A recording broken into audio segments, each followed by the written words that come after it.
Bom, a gente volta a falar agora da proposta feita pelo Brasil para encerrar a guerra na Ucrânia. Na tentativa de posicionar o Brasil como mediador de um diálogo internacional, o presidente Lula vem derrapando nas declarações envolvendo Rússia e Ucrânia. Para falar sobre a conduta diplomática do Brasil diante da guerra no leste europeu, convidamos Carlo Cauti, professor de Relações Internacionais, que já está aqui com a gente. Carlo, boa noite, bem-vindo. Boa noite, Vitor. Boa noite para a nossa audiência. O que achou, Carlo, dessa proposta do presidente Lula? Bom, Vitor, eu acho que a palavra vergonhosa é o que define corretamente a posição que o Brasil está tomando na guerra da Ucrânia. Lembrando que na guerra da Ucrânia existe um agressor, que é a Rússia, e um agredido, que é a Ucrânia. E que se a Rússia parar de lutar amanhã, a guerra acaba. Mas se a Ucrânia parar de lutar amanhã, ela para de existir. Então é óbvio que qualquer país que defenda a democracia, o Estado de Direito, o direito internacional, as relações internacionais baseadas no repúdio da violência como forma de resolução das controvérsias entre os países, eles têm que se posicionar em defesa do país que foi agredido. Dito isso, é óbvio e legítimo tentar achar uma solução diplomática para esse conflito, mas isso não pode ter o prelúdio, o começo, a precondição da Ucrânia ter que renunciar a uma parte do seu território, porque isso legitimaria não somente a Rússia a se comportar assim em outras situações que podem ocorrer a outros países na Europa Oriental que estão na mesma condição da Ucrânia. É só pensar nas minorias russófonas que estão nos países bálticos, na Letônia, na Letônia, na Lituânia, mas também outros países poderiam se sentir legitimados a usar a violência como forma de resolução das suas controvérsias internacionais. É só pensar na China, no caso de Taiwan. Então, uma posição como essa do Brasil, que coloca como precondição de qualquer negociação de paz, ou como também como possível proposta de paz, a cessão da Crimeia de seu território soberano, é óbvio que é inaceitável por parte da Crimeia, né? Além disso, o Brasil não apresentou nenhum tipo de proposta para o pós-guerra, ou seja, qual será a posição que a Ucrânia deveria tomar a nível internacional, se entrar na OTAN, não entrar na OTAN, se entrar na União Europeia ou não. Isso, obviamente, classifica essa proposta como inaceitável e irrecebível por parte da própria Ucrânia.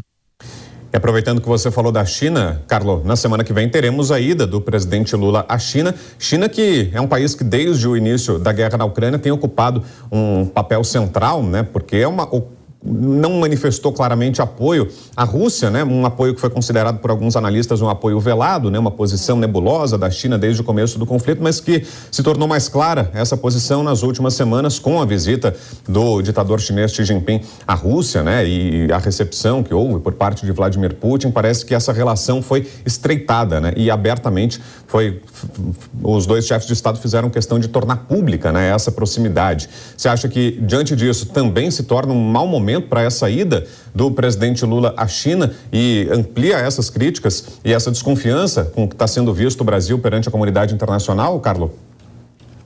Eu vou só te corrigir, Vitor, me permitir uma pequena correção, porque a China, de fato, ela manifestou apoio total à Rússia logo antes do começo da invasão, em fevereiro do ano passado, quando os dois líderes, o Xi Jinping e o Vladimir Putin, se encontraram e declararam uma aliança, uma amizade eterna, com o céu que era o limite. Então, de fato, a China não somente está suportando diplomaticamente a Rússia, por exemplo, nas Nações Unidas, se recusando a condenar a Rússia de qualquer jeito no Conselho de Segurança das Nações Unidas e também na Assembleia Geral, mas também a China está suportando de forma muito prática a Rússia, comprando petróleo, comprando gás russo, que a Rússia não pode vender para o Ocidente, porque, lembramos, está sob embargo internacional, mas sob sanções internacionais, mas também a China está ajudando os russos, por exemplo, fornecendo não apenas armas e munições, mas também microprocessadores, que são muito importantes para, por exemplo, o sistema de pontamento dos mísseis,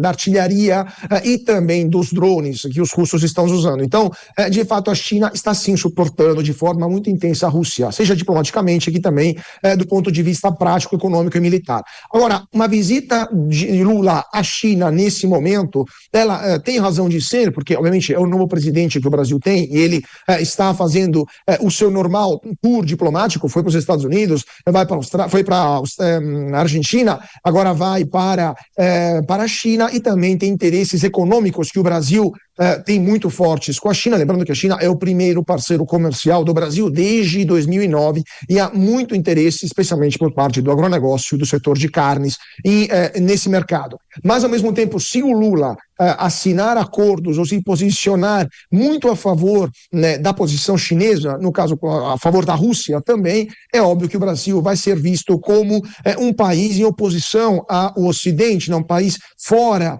da comunidade das nações democráticas liberais e que respeitam o direito internacional. Isso seria, de fato, condenar o Brasil a ser considerado um pária internacional, um país do qual o Ocidente não pode confiar, e com certeza teria repercussões graves, não apenas a nível político para o Brasil, mas também a nível econômico, porque muitos países vão começar a se questionar se vai valer a pena ou não fazer negócios com empresas brasileiras, com o Brasil como um todo, porque um dia isso poderia acarretar também consequências políticas nefastas. Muito bem. Carlo Cauti, professor de Relações Internacionais, obrigado, Carlo, pela presença aqui com a gente nessa noite de sábado. Bom final de semana, desde já, feliz Páscoa. Até a próxima. Muito obrigado, feliz Páscoa. Valeu.